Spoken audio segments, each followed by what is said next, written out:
It's hard to explain what it feels like when your whole life ends in less than 10 minutes. One moment, you're a parent worrying about homework and dinner plans. And the next, you're standing in a hospital hallway being told your daughter is legally dead, even though you can still hear her breathing. That's not a metaphor. That's exactly what happened to me.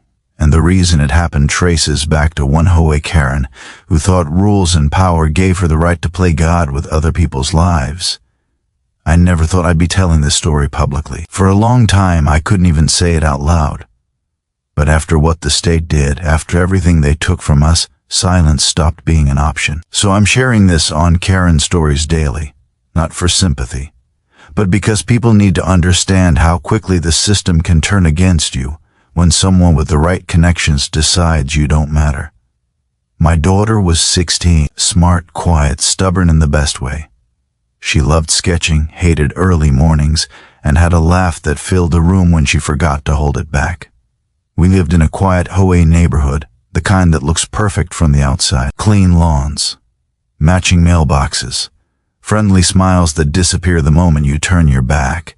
The HOA president was Karen, not just the stereotype, the real deal. Middle-aged, always watching, always complaining, always enforcing rules selectively. Everyone knew to avoid her. We did too.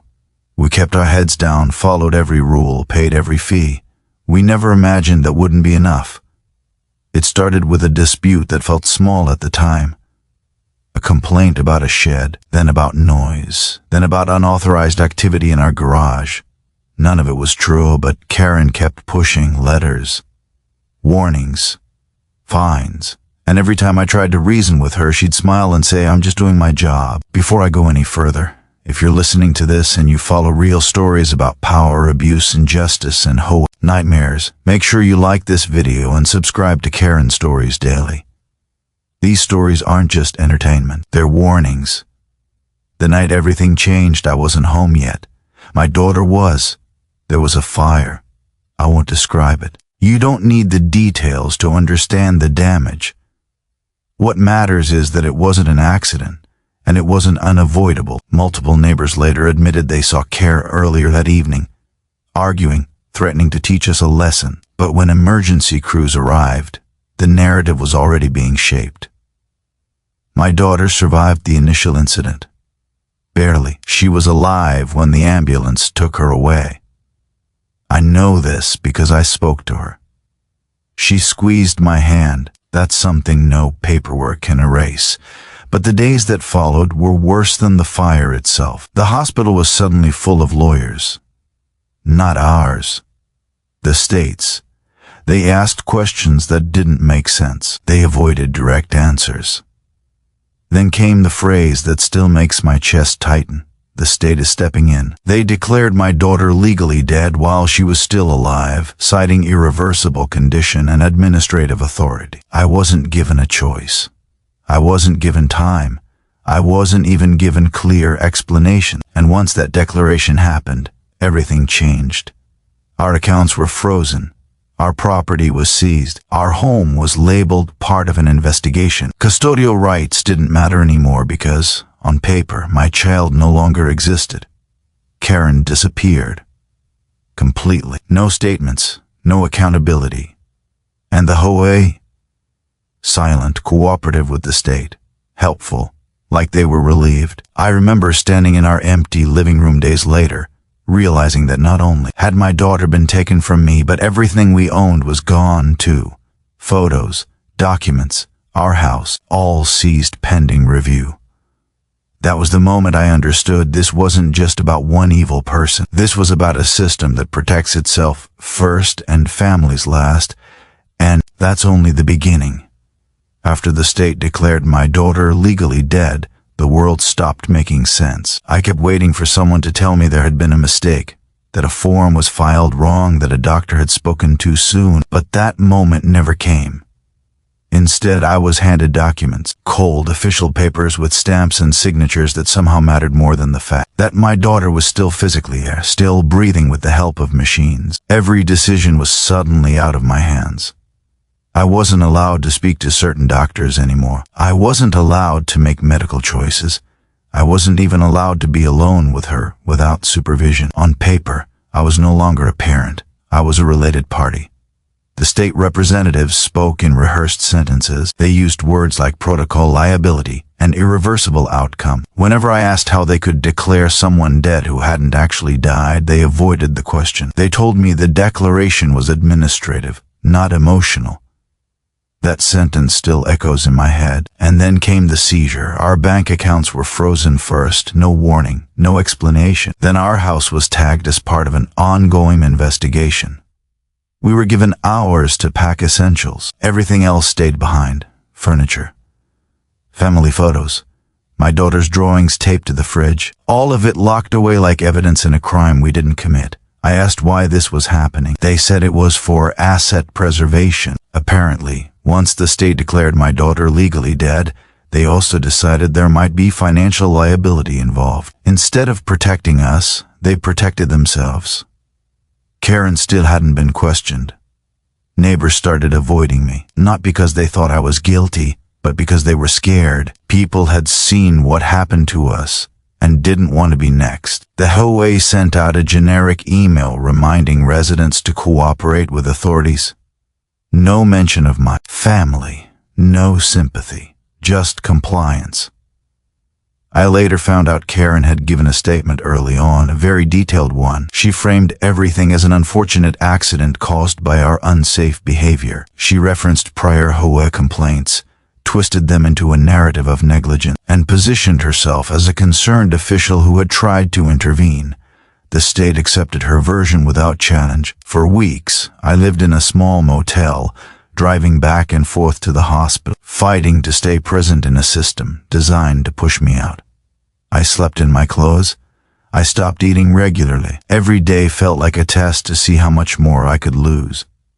That's when I met someone unexpected. A nurse pulled me aside quietly one evening. She didn't say much at first, just that some things didn't sit right with her, that timelines didn't match, that the declaration of legal death had been rushed in a way she'd never seen before. She couldn't say more. Not yet. But she told me to hold on to every document I had. That was the first time in weeks I felt something other than despair. I requested copies of everything: medical records, state filings, HOA correspondence. It took time, a lot of resistance, but buried in the paperwork was a detail so small I almost missed it. A signature timestamp that came before a required assessment. A form filed hours earlier than legally allowed. The state had skipped a step. It wasn't enough to undo everything, not yet. But it was proof. Proof that procedures had been bent. And once that happened, the story stopped being airtight. I reached out to a civil rights attorney. Not a big firm, someone who had seen the system fail people before. When he reviewed the documents, he went quiet. Then he said something I'll never forget. They moved too fast. And they did it to protect someone. That's when I knew Karen wasn't just an HOA problem anymore. She was a liability. And the state knew it. If you're listening to this and wondering how many families have been crushed quietly like this, you're not alone. This is why stories like this matter and why Karen Stories Daily exists. If this pot hit you, stay with me. Once the attorney started asking questions, things changed faster than I expected. The state went from confident to careful almost overnight. Calls that used to go unanswered were suddenly returned. Meetings that were impossible to schedule were now urgent. It was subtle, but I could feel it.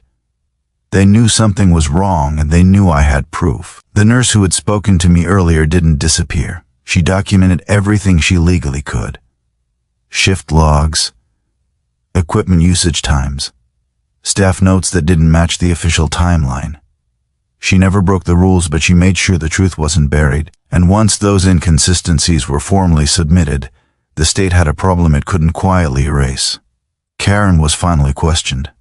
Not publicly, not dramatically, but thoroughly.